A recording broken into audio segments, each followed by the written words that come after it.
नमस्कार मित्रांनो, मी उदय लाड पुन्हा एकदा स्वागत करतो आपल्या सर्वांचं आवडत्या यूट्यूब चॅनल माझी शेतीवर व्हिडिओ पाहणाऱ्या सर्व शेतकरी मित्रांच्या आजच्या व्हिडिओमध्ये मनापासून खूप खूप स्वागत.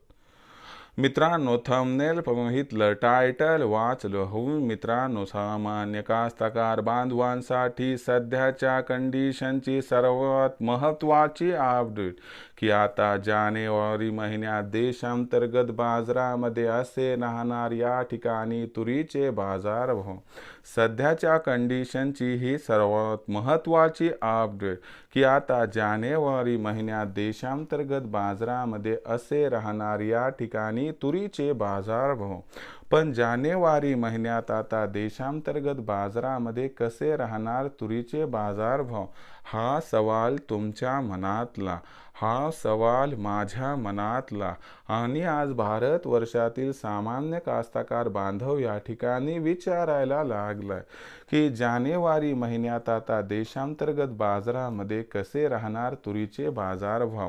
जर या सर्वात महत्त्वाच्या प्रश्नाचा आपल्याला अचूक उत्तर जाणून घ्यायचं असेल तर कृपया आपण सर्वांनी व्हिडिओ सुरुवातीपासून या ठिकाणी शेवटपर्यंत पाहावा.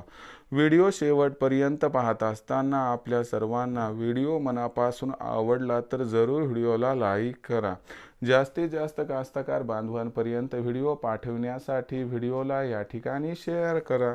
सबस्क्राईब करून जरूर नोटिफिकेशन बेल ऑल करा. याच्यामुळे ना प्रत्येक व्हिडिओ हा आपल्या सर्वांना सतत मिळत राहतो. तर बघा मित्रांनो, सामान्य कास्तकार बांधवांसाठी सध्याच्या कंडिशनची सर्वात महत्त्वाची अपडेट की आता जानेवारी महिन्यात देशांतर्गत बाजारामध्ये असे राहणार तुरीचे बाजारभाव. मग जानेवारी महिन्यात आता देशांतर्गत बाजारामध्ये कसे राहणार तुरीचे भाव, ह्या सर्वात महत्त्वाच्या प्रश्नाचं आता घेऊयात या ठिकाणी सविस्तर उत्तर. तर बघा मित्रांनो, जर आंतरराष्ट्रीय तूर बाजारभावाचा विचार केला तर आंतरराष्ट्रीय बाजारामध्ये तुरीचा व्यवहार होत नाही. कारण आपण जर जागतिक तूर उत्पादनाचा विचार केला तर जगामध्ये जेवढी तूर उत्पादित केल्या जाते त्याच्यापैकी 72% तूर जी आहे ती भारतात उत्पादित होते आणि 28% तूर जगातील इतर भागामध्ये उत्पादित होते.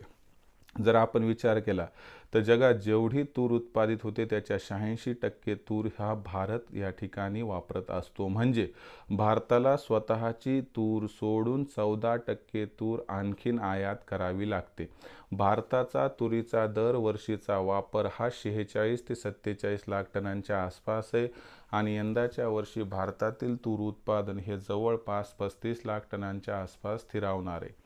बाहेरील देशातून होणारी तुरीची आयात ही जवळपास दरवर्षी 9 लाख टनांच्या आसपास होत असते आणि ही एवढीच होणार कारण जागतिक उत्पादन 10 लाख टनांच्या आसपास आहे आणि त्याच्यातील हे 9 लाख टन तूर तर भारत आयात करतो. बाकी इतर देशांमध्ये जी तुरळक तूर होते तिथंच वापरली जाते. आफ्रिकेतील देश फक्त भारताला तूर निर्यात करायची म्हणून उत्पादित करत असतात. जर या गोष्टीचा विचार केला आपण तर तुरीचा बाजारभाव आपल्याला जानेवारी महिन्यात फक्त भारतातील घडामोडीवरती अवलंबून राहताना दिसू शकतो.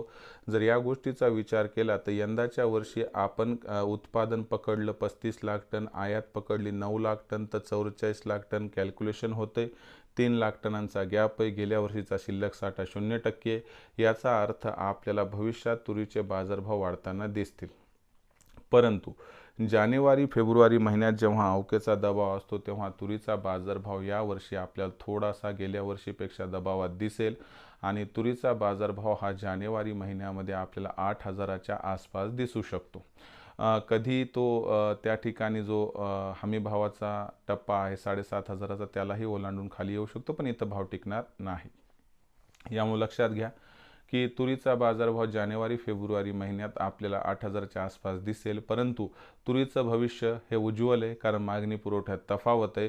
पण एप्रिल मे महिन्यानंतर तुरीच्या बाजारभावामध्ये आपल्याला तेजी येताना दिसेल. 9,000चा बाजारभाव तूर यंदाच्या वर्षी मे किंवा जून महिन्याच्या नंतरच टच करू शकते असं जाणकारांचं मत आहे. म्हणून जर आपल्याला तुरीमध्ये 1,000, 1,500 किंवा 2,000 रुपये प्रति क्विंटलचा निव्वळ नफा पाहिजे असेल तर तुम्हाला कमीत कमी जून महिन्यापर्यंत थांबावं लागेल असं जाणकारांचं इथं मत आहे. तर जानेवारी महिन्याचा विचार केला तर तुरीचा भाव साधारणतः 7.5 ते 8 हजाराच्या दरम्यान आपल्याला दिसू शकतो. मग या पद्धतीने विक्रीचा निर्णय आपण घेऊ शकतात. फारच गरज असेल तर इथं विक्री करा, अन्यथा तुम्ही थांबू शकत असाल. थांबलं तर आपल्याला आरामशीर या ठिकाणी 1500 ते 2000 रुपये प्रति क्विंटलचा फायदा होऊ शकतो. भविष्यात देशातील बाजारात तुरीचे भाव कसे राहणार याबद्दल अधिक माहिती प्राप्त करण्यासाठी पाहत रहा आवडतं यूट्यूब चॅनल माझी शेती. व्हिडिओ आवडला असेल लाईक करा, कास्ताकार बांधवापर्यंत पाठवण्यासाठी शेअर करा, सबस्क्राईब करून नोटिफिकेशन बेलला ऑल करा. याच्यामुळे येणारा प्रत्येक व्हिडिओ हा आपल्या सर्वांना सतत मिळत राहतो.